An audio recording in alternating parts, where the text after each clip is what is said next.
Hello guys, what I'm going to show you today is how you can fix lag and FPS drops in our wine mates.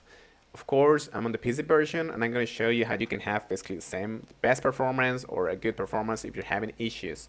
Now, first of all, we're just going to go to the settings guys and I'm going to show you what things you can actually modify to get something a little bit better in terms of performance. First of all, always make sure that you have your BSync off. Okay, so just make sure that it's set to close. Also, your display mode should be, full screen always. And now let's talk about the actual settings that are going to matter a lot. First of all, you can try to enable DLSS, which is going to be like super resolution type. Okay, in this game, I found that it works actually pretty well. And just set it to, if you're having performance issues, to performance. Okay, so just set it to performance in general or to balance. Okay, quality is going to be a little bit more taxing in terms of performance.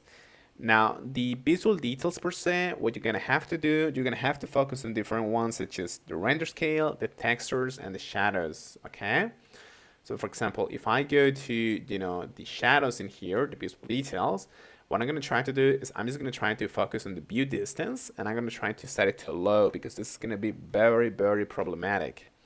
Now, the reflection quality, I also want to set it to low, as well as the tessellation and the ambient occlusion. So these in general are going to be like the most taxing in terms of graphics, in terms of FPS. Finally, if you're having a lot of issues even after doing this, what I'm going to recommend you do is you try to switch to DX11 or DX12 depending on what you're using, because a lot of you have been having problem with this DX thing. So you're basically going to have to come to Steam. You're going to click on the game. You're going to right click actually.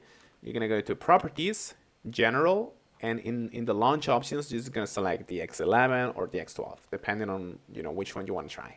But yeah, that's pretty much it, and thank you so much.